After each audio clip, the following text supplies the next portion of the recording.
Os discípulos de Jesus.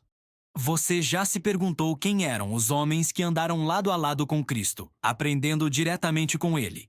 Hoje vamos embarcar numa jornada fascinante para conhecer os 12 apóstolos, aqueles que Jesus escolheu para serem seus seguidores mais próximos e para levarem sua mensagem ao mundo. Eles não eram super-homens, eram pessoas comuns, como eu e você, com suas forças e fraquezas. Mas o encontro com Jesus transformou suas vidas para sempre. Vamos descobrir quem eles eram. Primeiro temos Simão, a quem Jesus deu um novo nome, Pedro. Originalmente um pescador da Galileia, Pedro era conhecido por sua personalidade impulsiva e apaixonada. Ele era rápido para falar e agir, às vezes sem pensar direito. Lembra quando ele tentou andar sobre as águas e começou a afundar? Ou quando cortou a orelha de um soldado na prisão de Jesus? Mas essa mesma paixão o tornou um líder poderoso. Foi Pedro quem fez a grande confissão: Tu és o Cristo, o Filho do Deus vivo. Apesar de ter negado Jesus 3 vezes, ele se arrependeu amargamente e se tornou a rocha, sobre a qual Jesus disse que edificaria sua igreja. Pedro foi uma figura central na igreja primitiva, pregando com coragem no dia de Pentecostes, quando milhares se converteram. Sua jornada nos mostra que, mesmo com nossas falhas, a graça de Deus pode nos usar de maneiras extraordinárias. Ao lado de Pedro estava seu irmão, André. Ele também era pescador e, curiosamente, foi um dos primeiros a seguir Jesus. Na verdade, André era discípulo de João Batista. E quando João apontou para Jesus e disse: Eis o Cordeiro de Deus, André imediatamente o seguiu e depois correu para encontrar seu irmão, Pedro, dizendo: Encontramos o Messias. André tinha um coração missionário, sempre trazendo pessoas para perto de Jesus. Foi ele quem trouxe o menino com os 5 pães e 2 peixes, o que resultou no milagre da multiplicação. Ele tinha um talento especial para conectar as pessoas a Cristo. A história de André nos ensina ainda na importância de compartilhar nossa fé com aqueles que estão mais próximos de nós. Depois, temos a dupla de irmãos, Tiago e João, filhos de Zebedeu. Jesus os apelidou de Boanerges, que significa filhos do trovão, provavelmente por causa de seu temperamento forte e impetuoso. Eles também eram pescadores e deixaram tudo para trás, incluindo seu pai, para seguir Jesus.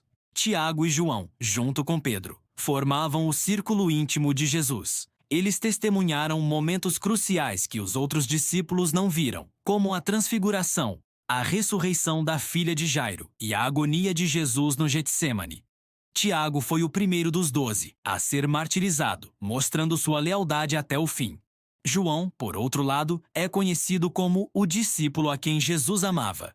Ele teve uma vida longa e escreveu o Evangelho de João, 3 epístolas e o livro do Apocalipse. Sua transformação de filho do trovão para o apóstolo do amor é uma das mais belas da Bíblia. O próximo da lista é Filipe. Assim como Pedro e André, ele era de Betsaída. Filipe parece ser uma pessoa prática e um pouco literal. Quando Jesus o chamou, ele prontamente obedeceu e depois encontrou seu amigo Natanael para contar sobre Jesus. Quando Jesus testou Filipe perguntando onde poderiam comprar pão para alimentar a multidão, ele respondeu com um cálculo lógico sobre o custo. Em outra ocasião, ele pediu a Jesus: Senhor, mostra-nos o Pai, e isso nos basta. A resposta de Jesus foi profunda: Quem me vê, vê o Pai. Filipe nos ensina a buscar um relacionamento real e pessoal com Jesus, em vez de nos apegarmos apenas à lógica ou a sinais espetaculares. E foi Filipe quem nos apresentou a Bartolomeu, também conhecido como Natanael. A primeira reação de Natanael ao ouvir sobre Jesus de Nazaré foi cética. Pode vir alguma coisa boa de Nazaré? Mas Filipe simplesmente disse: Vem e vê. Quando Jesus viu Natanael se aproximando, ele disse: Eis um verdadeiro israelita, em quem não há falsidade. Natanael ficou chocado, perguntando como Jesus o conhecia. Jesus respondeu que o viu debaixo da figueira antes mesmo de Filipe o chamar. Essa demonstração do conhecimento sobrenatural de Jesus quebrou todo o ceticismo de Natanael, que imediatamente declarou: Mestre, tu és o Filho de Deus, tu és o Rei de Israel.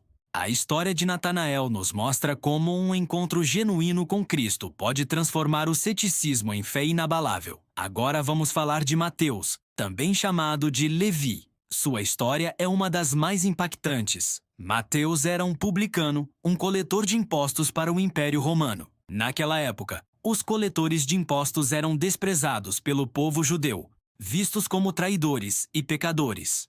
Mas Jesus caminhou até a sua coletoria e disse apenas 2 palavras: siga-me. E Mateus, sem hesitar, levantou-se, deixou tudo para trás e seguiu Jesus. Ele até deu um grande banquete em sua casa, convidando seus amigos, também coletores de impostos e pecadores, para conhecerem Jesus. Foi Mateus quem escreveu o Evangelho que leva seu nome, apresentando Jesus como o Messias prometido. Sua vida é um poderoso lembrete de que o chamado de Jesus é para todos, não importa o nosso passado. Ninguém está além do alcance da graça de Deus. O próximo discípulo é Tomé, que infelizmente ficou famoso pelo apelido de Tomé, o incrédulo. Ele não estava presente quando Jesus ressuscitado apareceu aos outros discípulos pela primeira vez. Ao ouvir o relato deles, Tomé declarou que só acreditaria se visse e tocasse as feridas de Jesus com suas próprias mãos. 8 dias depois, Jesus apareceu novamente, desta vez com Tomé presente, e o convidou a tocar suas feridas. Diante da prova viva, Tomé fez uma das mais belas declarações de fé da Bíblia: Senhor meu e Deus meu. A história de Tomé não é sobre a sua dúvida, mas sobre como Jesus pacientemente o encontrou em sua necessidade de certeza. Ele nos ensina que é normal ter dúvidas, mas devemos levá-las a Jesus, pois ele é fiel para nos encontrar e fortalecer nossa fé. Temos também Tiago, filho de Alfeu. A Bíblia não nos dá muitos detalhes sobre ele. Às vezes é chamado de Tiago, o menor, talvez para diferenciá-lo do outro Tiago, irmão de João, ou talvez por ser mais jovem ou de estatura menor. Sua presença silenciosa entre os 12 nos lembra que nem todos precisam estar no centro das atenções para serem seguidores fiéis de Cristo. O serviço silencioso e a lealdade constante também são preciosos aos olhos de Deus. Na sequência, encontramos Judas Tadeu, também chamado de Lebeu ou simplesmente Tadeu. Ele é frequentemente identificado como o autor da pequena epístola de Judas no Novo Testamento. No Evangelho de João, ele faz uma única pergunta a Jesus durante a última ceia: Senhor, por que te manifestarás a nós e não ao mundo?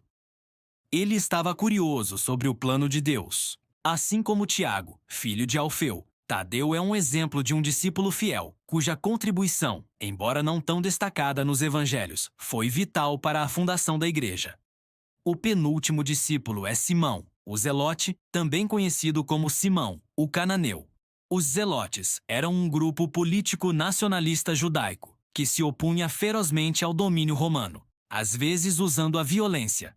O fato de Jesus ter chamado um Zelote, como Simão, e um coletor de impostos pró-romano, como Mateus, para o mesmo grupo é absolutamente incrível. Isso mostra o poder unificador e transformador do Evangelho. Em Cristo, inimigos políticos podiam se tornar irmãos, unidos por um propósito maior. A presença de Simão no grupo prova que o reino de Deus transcende todas as barreiras políticas e sociais. E, finalmente, chegamos a Judas Iscariotes, aquele que traiu Jesus. Ele era o tesoureiro do grupo, mas a Bíblia diz que ele era ladrão e roubava o dinheiro. Sua história é a mais trágica de todas. Ele andou com Jesus, testemunhou seus milagres e ouviu seus ensinamentos, mas seu coração nunca foi verdadeiramente transformado. Por 30 moedas de prata, ele entregou Jesus aos seus inimigos com um beijo. O remorso que sentiu depois o levou ao desespero, em vez do arrependimento que levou Pedro à restauração. A história de Judas é um alerta sombrio sobre o perigo de ter uma proximidade externa com Jesus, sem uma entrega interna e verdadeira do coração. Esses foram os 12 pescadores, um coletor de impostos, um nacionalista radical e outros homens comuns. Um grupo improvável, cheio de falhas, medos e ambições. Mas Jesus os escolheu, os amou, os ensinou e os capacitou. E através deles, a mensagem do Evangelho se espalhou por todo o mundo e chegou até nós hoje. A história deles é a nossa história. A história de como o amor de Jesus pode pegar pessoas comuns e usá-las para fazer coisas extraordinárias. Se você gostou de conhecer um pouco mais sobre os discípulos de Jesus e se sentiu inspirado pela história deles, não se esqueça de curtir este vídeo. Siga o nosso canal para não perder os próximos conteúdos e compartilhe com seus amigos e familiares para que mais pessoas possam conhecer essas histórias transformadoras. Obrigado por assistir e até a próxima!